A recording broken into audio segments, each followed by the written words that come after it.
Ibu pernah nggak punya masalah dalam rumah tangga? Pernah punya masalah? Pernah cekcok? Pernah dimarahin suami? Pernah memarahin suami? Nah ini tadi, dimarahin suami pernah, memarahin suami pernah. Inilah yang dikatakan yang namanya laki-laki perempuan disatukan di dalam suatu rumah tangga, di dalam suatu wadah. Kita dibesarkan dengan lingkungan yang berbeda. Suami kita dibesarkan dengan lingkungan yang berbeda, kemudian kita disatukan.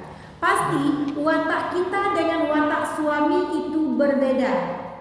Ada istri yang lembut, suami yang keras. Ada suami yang lembut, istrinya yang keras. Saling melengkapi kedua-duanya. Dan di sini kita akan membahas bagaimanakah seorang istri yang solehah itu di dalam rumah tangga untuk suaminya. Kalau kita ingin masuk ke dalam surganya Allah dengan cepat, maka muliakanlah surgamu di dalam rumah tangga. Apa surgamu? Yaitu suamimu. Suami kita bukanlah famili kita, bukanlah satu darah dengan kita. Tetapi di saat tali pernikahan menyatukan kita dengan suami, di saat itulah tanggung jawab orang tua kita berpindah kepada suami.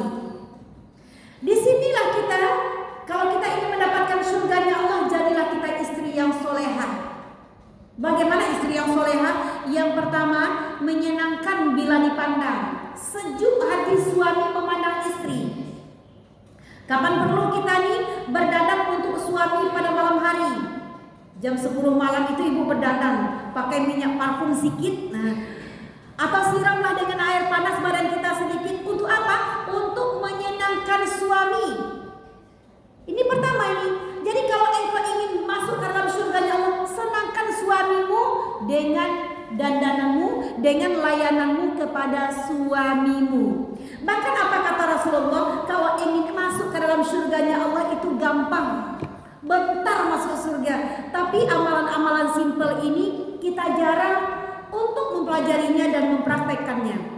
Dan apa kata Rasulullah? Seorang istri yang duduk 1 jam saja bersama suaminya, duduk 1 jam saja bersama suami, menyenangkan suami. Tanya suami di mana di tempat pekerjaan tadi. Apakah engkau lelah? Apakah permasalahanmu di tempat kerja? Tanyakan kepada suami. Kadang suami itu pulang ke rumah dengan penuh emosionalnya. Kita tahu nggak? Di tempat kerjaan dia mempunyai suatu permasalahan. Tanya suami, kamu butuh apa?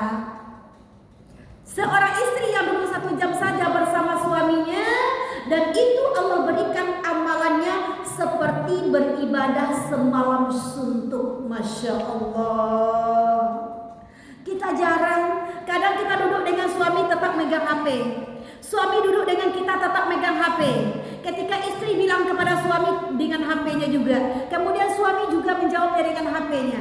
Jarang komunikasi. Makanya di sini hancurnya rumah tangga itu gara-gara miscommunication. Gara-gara tidak ada komunikasi antara suami dengan istri. Butuh komunikasi.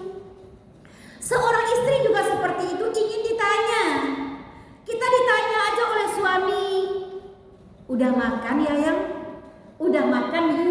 Udah makan dek? Tuh hatinya Masya Allah luar biasa senang hati. Bukan materi, nih ku kasih kamu uang, belanjalah ke sana. Tetapi kita tidak pernah ditanya oleh suami, apakah kita bahagia? Tidak.